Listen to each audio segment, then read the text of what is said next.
Olá, pessoal! Meu nome é Gabriela Chamusca, sou nutricionista e coordenadora de pós-graduação na área de nutrição. Hoje estou aqui para falarmos de um tema novo na área da nutrição esportiva, que é a utilização de fitoterápicos no exercício. A prática da fitoterapia vem crescendo de forma considerável no Brasil e também no mundo, como recurso complementar em diferentes áreas da saúde e utilizada por diversos profissionais, como médicos, enfermeiros, farmacêuticos e também nutricionistas. A utilização na área clínica de fitoterápicos já é bem conhecida e agora também vem sendo estudada nesta área esportiva. A utilização de fitoterápicos associada à prática esportiva vem sendo procurada com diferentes objetivos: melhorar o desempenho, diminuir os sintomas de dor, retardar a fadiga, aumentar a oxidação de gordura para promover o emagrecimento, aumentar a massa e a força muscular e também como antioxidante e anti-inflamatório, aumentando a capacidade imunológica da população e dos indivíduos que consomem esses fitoterápicos.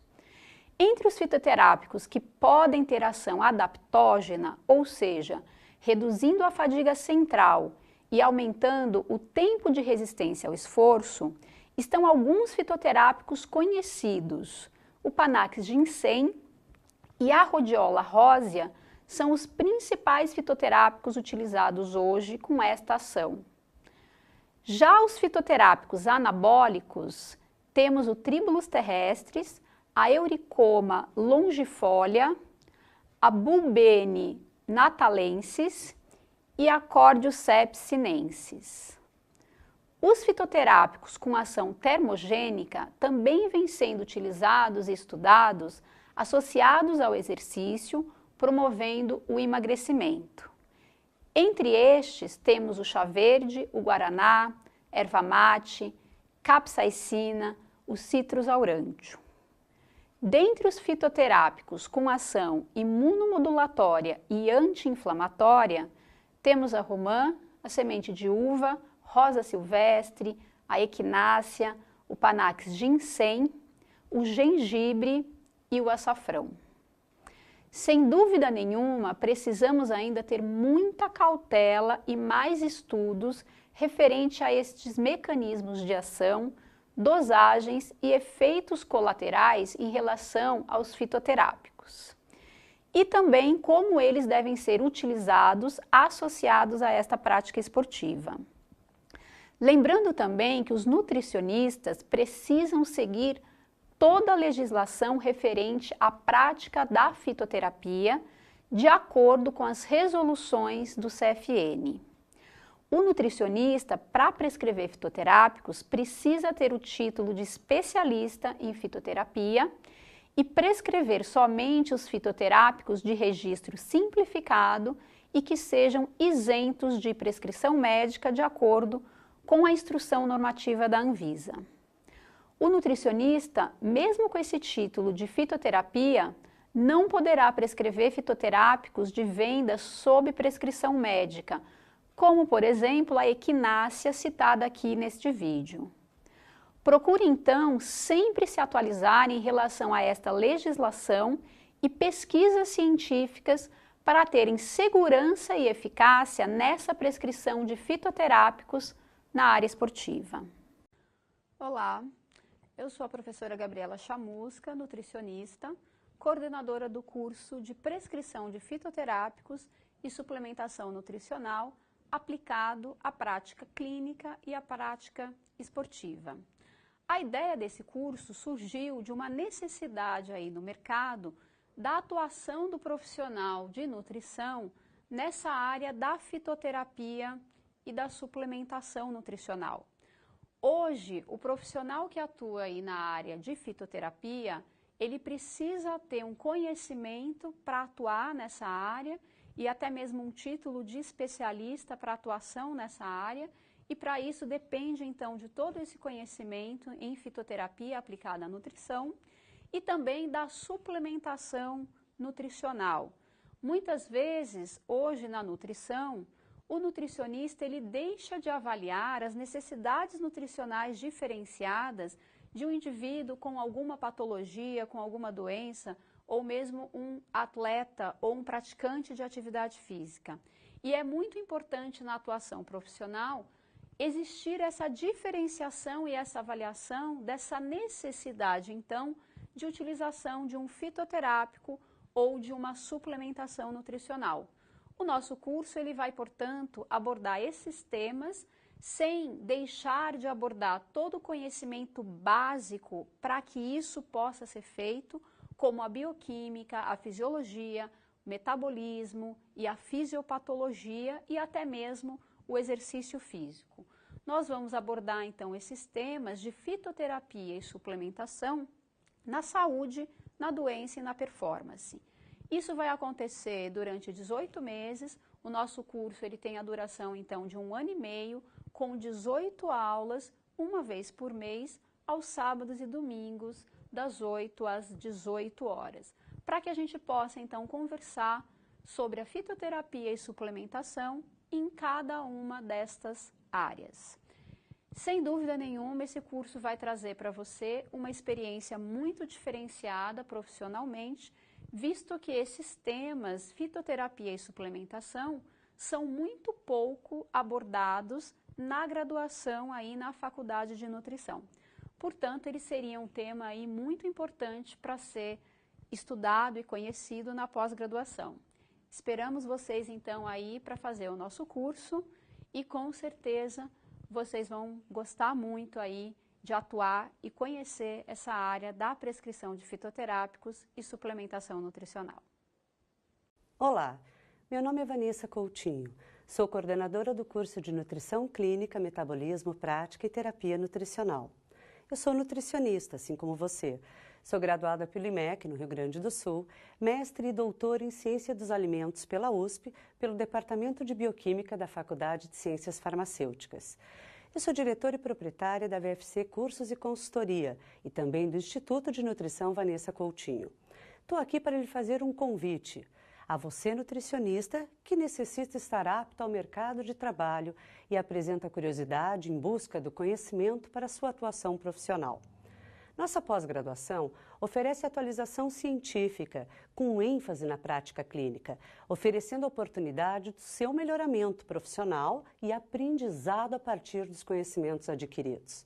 Nosso corpo docente é único, apresenta experiência acadêmica e prática com mais de 15 anos de experiência e foco para oferecer a você a diferenciação necessária na sua atuação profissional. Nosso curso é composto por 5 módulos. Um módulo de Fisiologia, Bioquímica e Imunonutrição, outro módulo em atualização profissional, que envolve nutrição esportiva, alimentos funcionais, terapia nutricional, comportamento alimentar e transtornos alimentares. Outro módulo necessário e obrigatório de metodologia da pesquisa científica, onde terás o desenvolvimento de um artigo para mostrar o seu trabalho profissional. Por fim, um módulo de fisiopatologia e dietoterapia, composto pela evolução da doença e a melhor forma de tratá-la, a partir da avaliação nutricional, de um diagnóstico e, posteriormente, da dietoterapia aplicada a cada uma dessas patologias. E finalizamos o curso com um pioneirismo na área de nutrição no Brasil. Módulos onde nós reproduzimos o estudo de caso, ou seja, um caso clínico, com todas as premissas e etapas da avaliação do estado nutricional bem elaborado, onde nós vamos discutir os autores, a forma, o que nós fazemos na avaliação nutricional, como fazemos e como interpretamos a avaliação para que possamos ter uma melhoria e oferecer ao nosso paciente a promoção de sua saúde, seu bem-estar e qualidade de vida. Conheça o nosso curso. Visite nosso site www.posestacio.com.br. Eu sou a professora Gabriela Chamusca, sou nutricionista, me formei já vai fazer 20 anos na Universidade Federal do Estado do Rio de Janeiro e logo que me formei vim para São Paulo para trabalhar na área de nutrição esportiva. Eu fiz o meu mestrado nessa área de nutrição esportiva lá na USP. Esse tema de suplementação, principalmente, já é um tema bastante antigo. Eu já venho trabalhando esse tema já nesses 20 anos dentro da nutrição esportiva. O tema de fitoterápicos, que ele é muito mais recente. Desde essa época que eu comecei a atuar nessa área, ligado principalmente à nutrição esportiva, eu percebia que existia muita dúvida entre os nutricionistas a respeito dessas prescrições. Nessa época também, mais ou menos em 94, eu comecei também a trabalhar na área de ortomolecular, com nutrição ortomolecular, e por isso já comecei a ter bastante contato com a questão da suplementação nutricional. E a gente via nessa época que os nutricionistas ainda tinham dúvidas se eles poderiam ou não prescrever os suplementos, mesmo porque nessa época a gente ainda não tinha nenhuma legislação específica dentro da nutrição para isso, a não ser a própria lei da nutrição, né, do conselho, que permitia sim essa prescrição, porém ainda sem muitas definições de quantidades do que prescrever. E aí, de um tempo para cá, isso veio sendo então realizado e cada vez mais a gente sabe e tem conhecimento do que pode ou não ser feito nessa área. Há uns 5 anos atrás, começamos então com a ideia de fazer uma pós-graduação nessa área, tanto de suplementação nutricional, prescrição de fitoterápicos e também de nutrição ortomolecular. Por quê? A gente via que era uma área que era muito pouco abordada na faculdade, na graduação de nutrição, e existe um grande interesse dos nutricionistas hoje por essa área. Mesmo porque o conhecimento e o estudo, então, para se trabalhar nessa área é muito importante. Foi aí, então, que a gente montou os cursos de pós-graduação na Estácio para trabalhar essas áreas da ortomolecular, da suplementação e também da fitoterapia. A fitoterapia, de uns anos para cá, desde 2007, ela vem sendo também regulamentada pelo CFN, para estabelecer então o que a gente vai poder fazer nessa área da fitoterapia. Em 2020 saiu uma nova determinação e legislação do CFN, que foi a 525, colocando que para o nutricionista trabalhar com a prescrição de fitoterápicos, ele precisaria ter uma pós-graduação na área ou então o título de especialista em fitoterapia. E por isso mesmo, esses cursos de pós-graduação na área de fitoterapia vêm crescendo cada vez mais.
Isso a gente está pensando nos medicamentos fitoterápicos, já que os chás, as plantas e drogas vegetais podem ser prescritas por nutricionistas que tenham apenas a graduação mesmo em nutrição.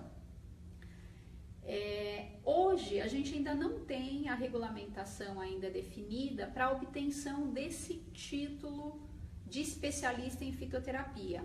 Isso está sendo montado pelo CFN juntamente com a Asbram e vai ser regulamentado, então, quais serão os critérios para que se tenha, que o nutricionista possa obter esse título.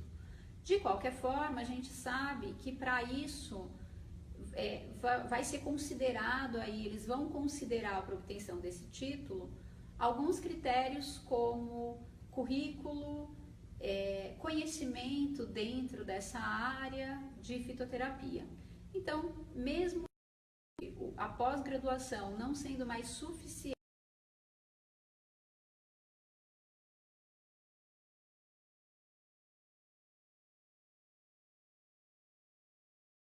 ele possa fazer essa prova de título da Asbram, que tem um prazo até 2018 para que seja definido.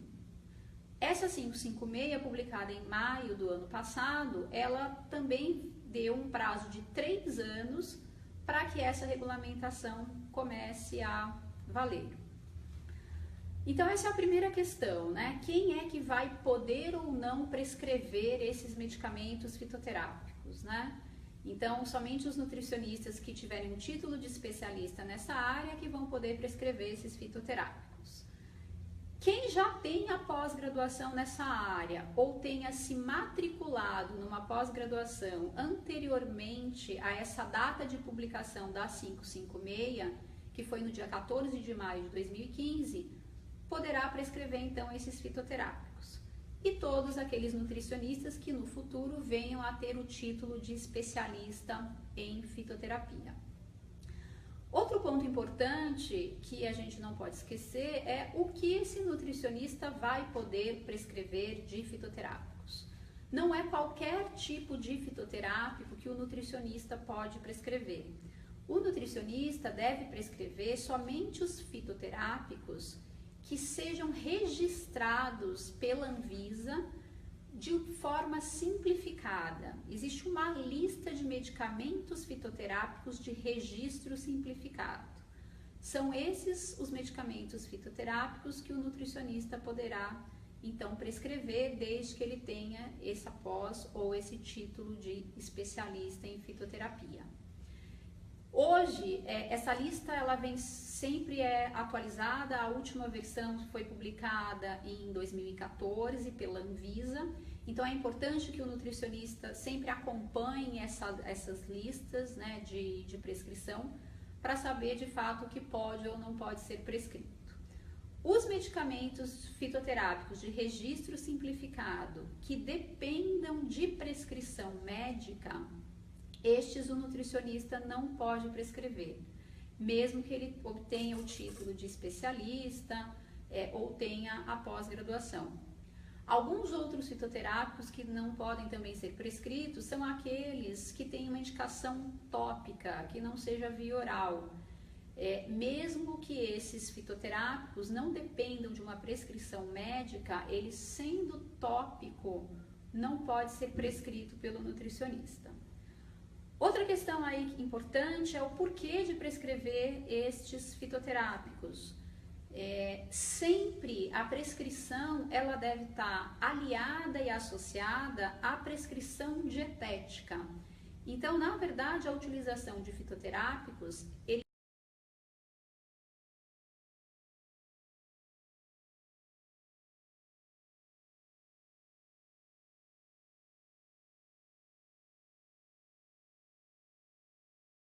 terapêutico.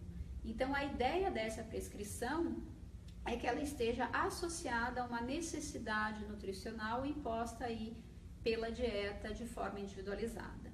Sem dúvida, para essa prescrição, é importante que o nutricionista tenha um conhecimento acerca de todas essas plantas medicinais que ele poderia trabalhar, conhecendo as formas de administração, as formas farmacêuticas, as dosagens, as interações que essa planta pode ter com alimentos ou com medicamentos, o mecanismo de ação, qual é o princípio ativo que essa planta tem, de que forma esse princípio ativo pode ser interessante, lembrando que o nutricionista também não pode prescrever o princípio ativo isolado. É importante conhecer as diferentes formas farmacêuticas que isso pode ser prescrito. contraindicações, efeitos tóxicos, qual é a toxicidade dessas plantas. Então, de fato, é um conteúdo muito abrangente, muito importante para ser conhecido antes dessa prescrição. Já quando a gente pensa na suplementação, ela já está muito mais envolvida no nosso dia a dia da nutrição, já que a gente vai trabalhar com nutrientes. Mas mesmo assim, ainda resta algumas dúvidas muitas vezes entre os nutricionistas a respeito dessa suplementação. Quando a gente pensa na suplementação, a gente está relacionando a uma necessidade nutricional diferenciada. Então, esse é o primeiro ponto que a gente precisa trabalhar quando a gente pensa na suplementação. Avaliar se o indivíduo tem ou não uma necessidade nutricional diferenciada. E isso, embora pareça simples e fácil, muitas vezes não é. O que a gente percebe muitas vezes na graduação e hoje na pós-graduação, quando a gente tem aí os alunos fazendo o curso de pós-graduação? A gente percebe muitas vezes que o aluno vem da graduação sem um conhecimento específico do quanto essas necessidades nutricionais podem estar diferenciadas. Então esse é o primeiro passo. Por quê? Aqui no Brasil, muitas vezes, a gente trabalha com as recomendações nutricionais da população americana, que são as DRIs. Porém, essas recomendações, a gente precisa lembrar que elas são recomendações para indivíduos saudáveis. E muitas vezes o nutricionista não vai trabalhar com um indivíduo saudável. Ele vai trabalhar com um indivíduo que pode ter necessidades nutricionais diferenciadas por alguma questão, ou pelo exercício, ou por alguma doença, alguma patologia que ele tenha. Então, esse é o primeiro ponto. Avaliar se existe essa necessidade nutricional diferenciada. Uma vez que existe essa necessidade nutricional diferenciada, a suplementação nutricional, então, poderia ser feita.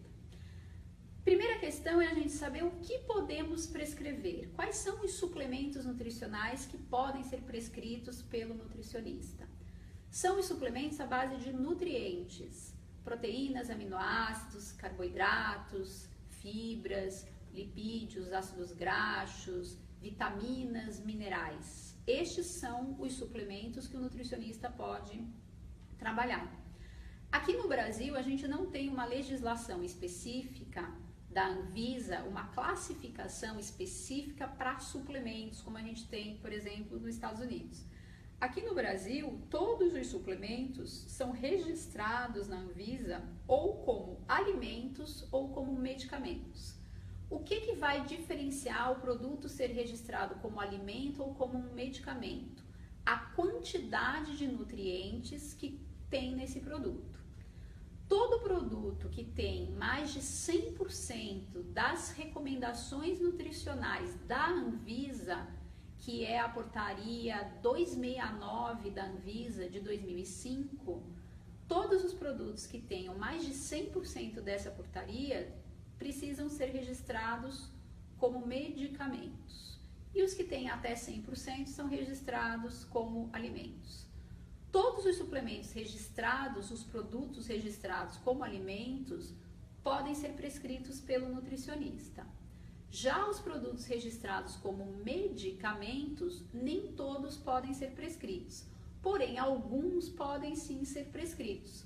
Coisa que muitas vezes o nutricionista não tem conhecimento. Muitos nutricionistas pensam que o nutricionista não pode prescrever nenhum produto registrado como medicamento.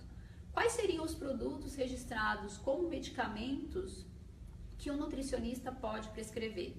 São aqueles produtos isentos de prescrição médica, principalmente os suplementos à base de vitaminas e minerais.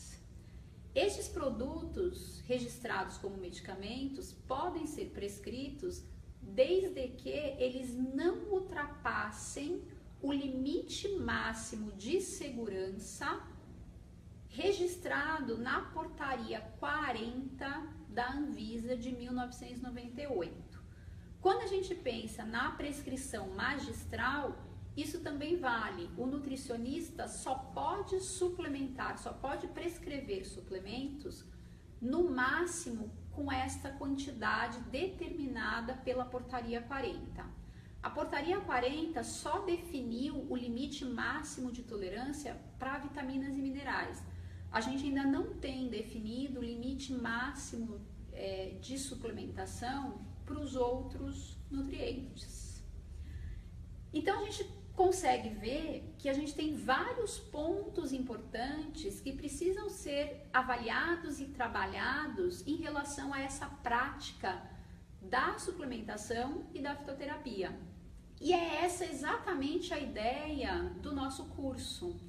Então, no curso, a gente vai abordar desde a base da nutrição, né, que seria a parte metabólica para essa prescrição destes suplementos e desses fitoterápicos. Então, falamos de bioquímica, metabolismo, de macronutrientes, de micronutrientes, para avaliar de fato qual é a função e o papel de cada tipo de nutriente no organismo. Precisamos falar de avaliação nutricional para determinar então quais seriam as situações que a suplementação e a fitoterapia são realmente necessárias. Precisamos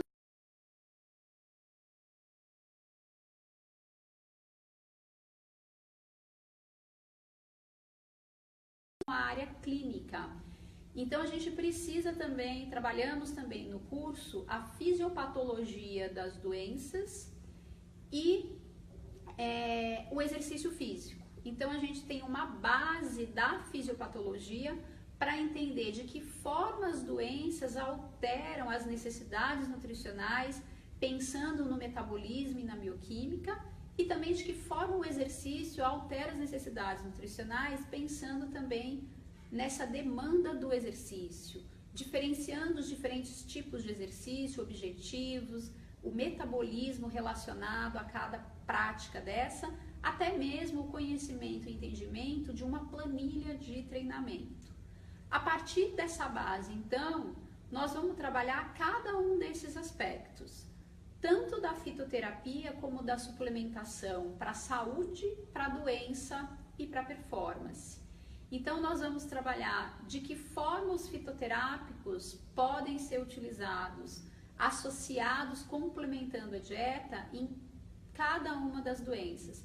A gente vai trabalhar com as doenças como um todo, vamos trabalhar com as doenças endócrinas, metabólicas, com a obesidade, o diabetes, vamos trabalhar com as doenças cardiovasculares, vamos trabalhar com as doenças intestinais.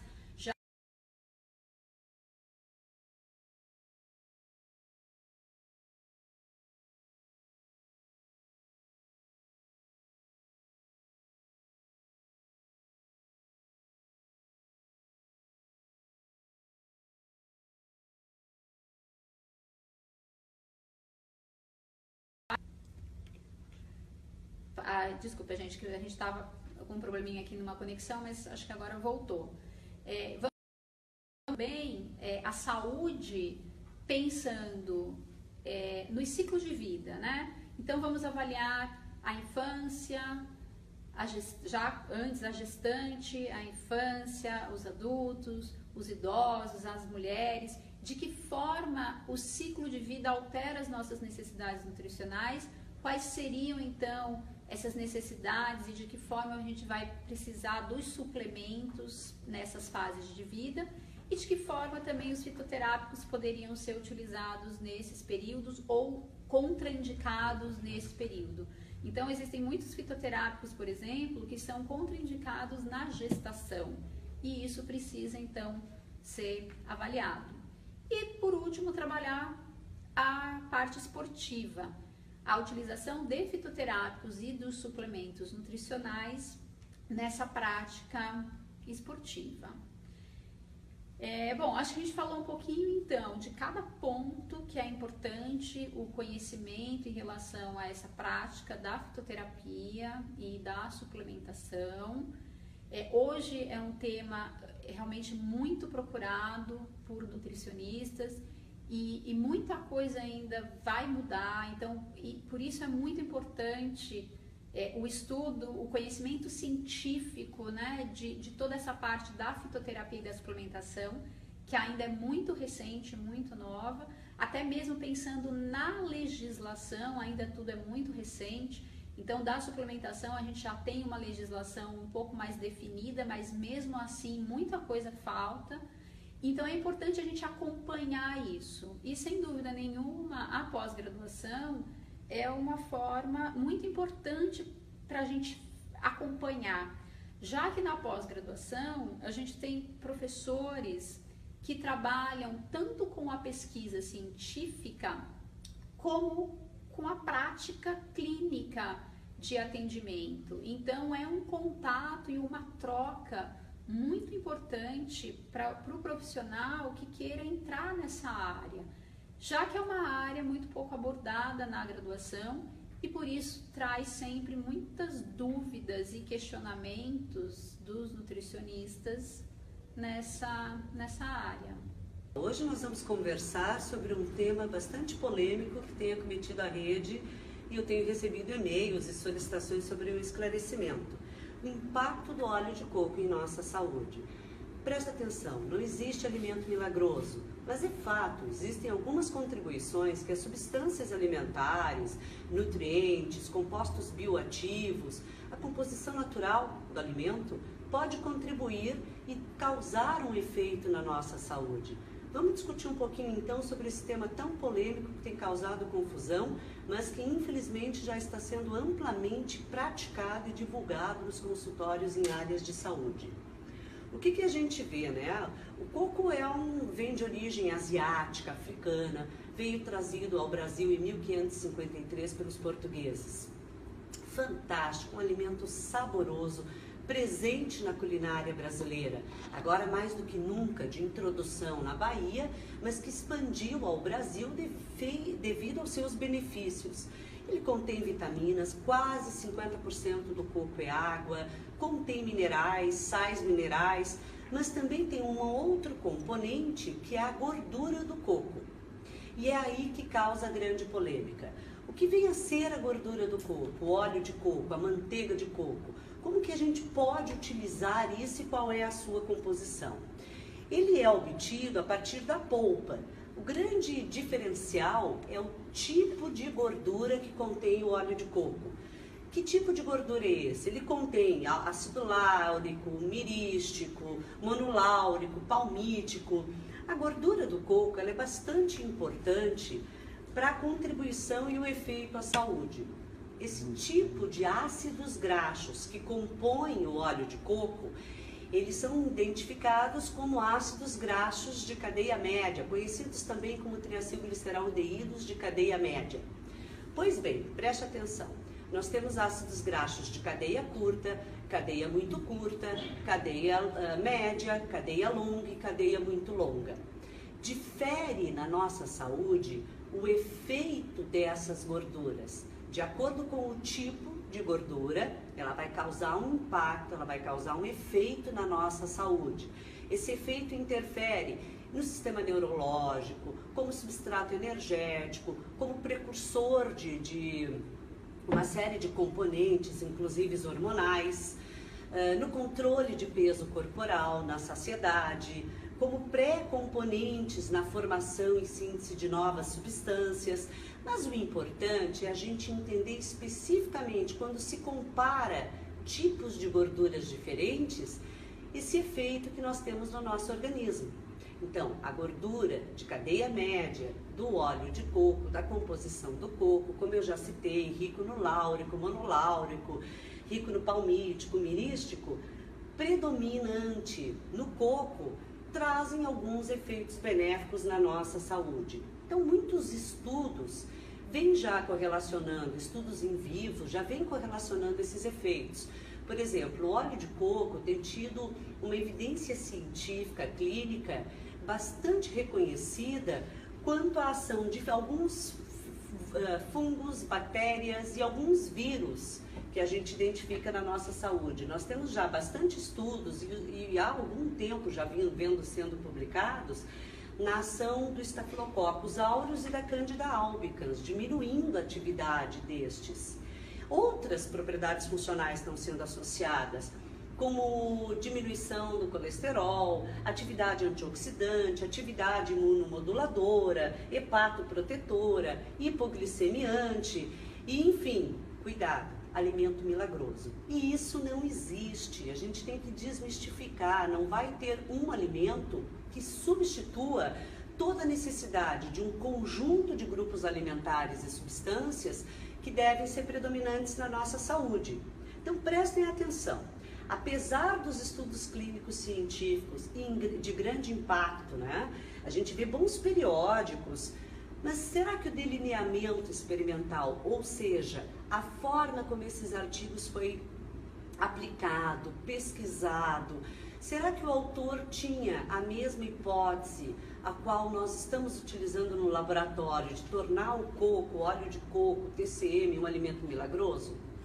Bem, é fato que uma das vantagens do TCM é a rapidez na absorção. Vamos relembrar um pouquinho o processo digestório. Eu mastigo, eu vou engolir, começo a sofrer a ação de uma série de enzimas. Essas enzimas vão digerir as gorduras, interagir a partir da ação da liberação no esfíncter de Oddi de componentes que vão digerir as gorduras, para melhorar essa solubilidade, né? Para isso nós precisamos formar micelas e posteriormente quilomicrons. Para isso nós vamos ter a ação do suco biliar, né? Dos componentes pancreáticos, a fim de degradar moléculas menores para que possibilite a absorção das gorduras.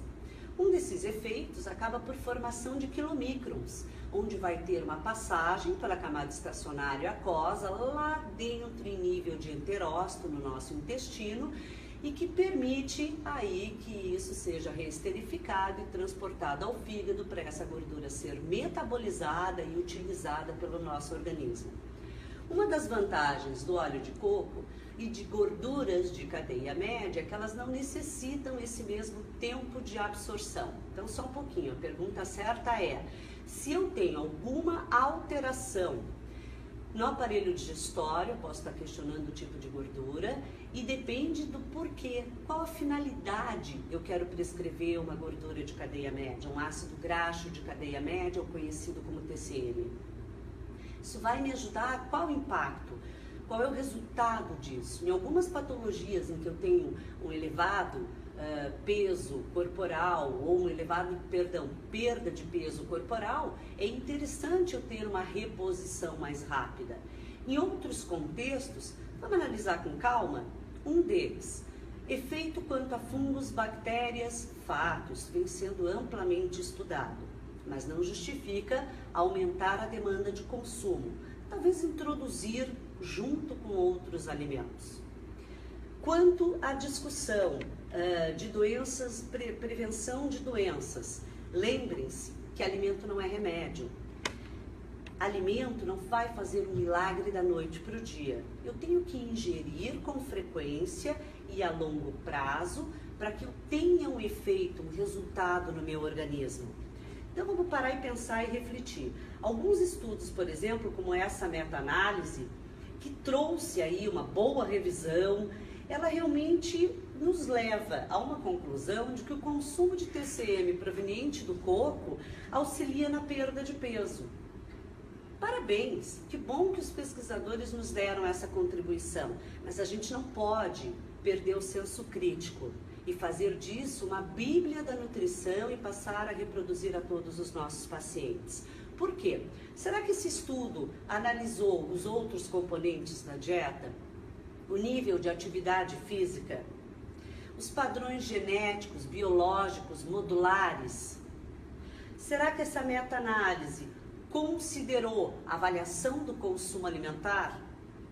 Considerou que muitos estudos são patrocinados e têm envolvimento com a indústria de TCM?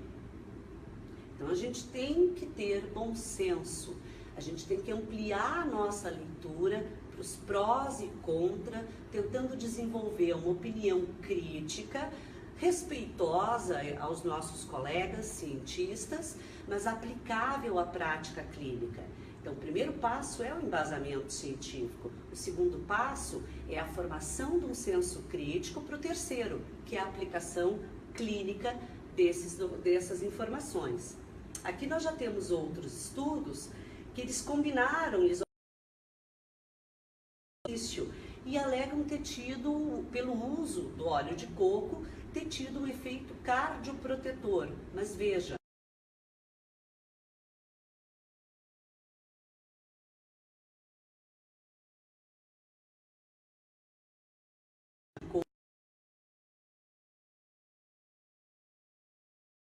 biológico, metabólico, eu vou ter um efeito diferente de outro que é sedentário. Então a gente começa a perceber que há muita controvérsia, porque isso é natural, nós estamos construindo um conhecimento, né? Então a gente vê que quanto ao óleo de coco, existem bastante polêmicas, por exemplo, alguns estudos que alegam que reduziu o colesterol, LDL colesterol, melhorou o perfil de insulina, mas que nos levam a esse questionamento. Por outro lado, nós temos meta-análises que não encontraram, né, um outro estudo clássico que suplementou por duplo cego por 12 semanas, eles perceberam que a suplementação com óleo de coco, ele não teve intervenção no peso, ele não teve intervenção na circunferência abdominal, foi levemente alteração, não é significativa a diferença, mas que a suplementação teve uma leve tendência de diminuir a insulina circulante. Puxa, como que alguém publica contra, outro a favor? De novo, eu volto a solicitar um acompanhamento da nossa massa crítica. Depende da população estudada, depende do acompanhamento do projeto, do delineamento experimental, depende do estado fisiológico que essas pessoas se encontram, de como elas se alimentam. Então é bastante importante a gente contextualizar, né? E a gente ler mais informações e começar a emitir um consenso das publicações internacionais. Porque ao contrário, a maioria dos estudos, quando nós fazemos um censo, uma mesa científica, mostram que pode até ter um pequeno aumento do colesterol, que pode ter um pequeno aumento da LDL, que pode ter uma leve redução do HDL colesterol, que a insulina em alguns estudos está aumentada quando usa suplementação de TCM, que a gordura abdominal diminui.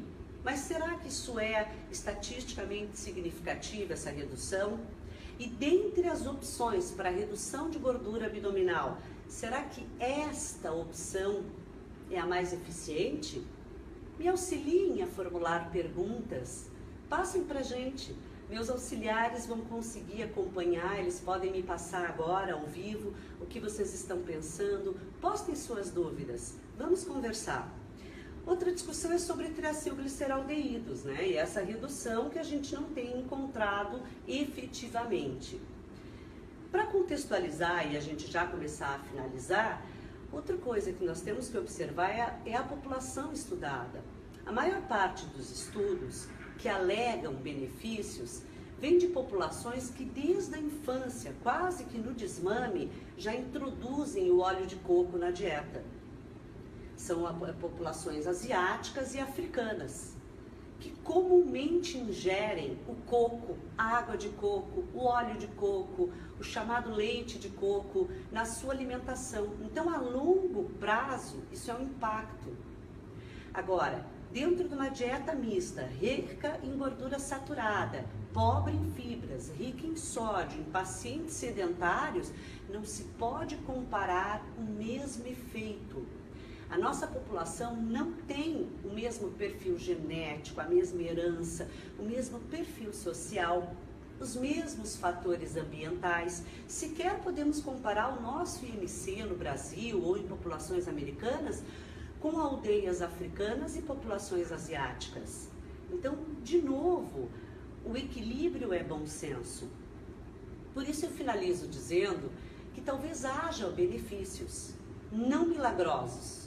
Não há um prejuízo. Então, podemos consumir, doutora? Podemos. Pode ser consumido, não como substituição.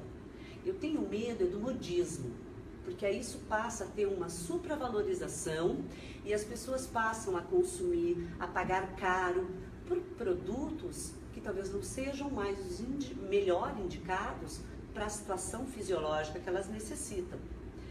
Lembre-se disso, a alimentação ela vai refletir um padrão metabólico e a longo prazo causar um imprint, uma memória, um funcionamento que se torna normal dentro daquele hábito. Então a gente precisa sim contextualizar, ter senso crítico e pisar no freio. Óleo de coco não é um alimento milagroso. Óleo de coco não é tudo isso que ele promete. E os estudos estão mostrando esta discussão. Não é para substituir, tá bom? Gostaria agora de convidá-los para conhecerem o nosso site, conhecerem a nossa pós-graduação pela Estácio de Sá. Será um grande prazer. E se houverem dúvidas, encaminhem para a gente. Obrigada!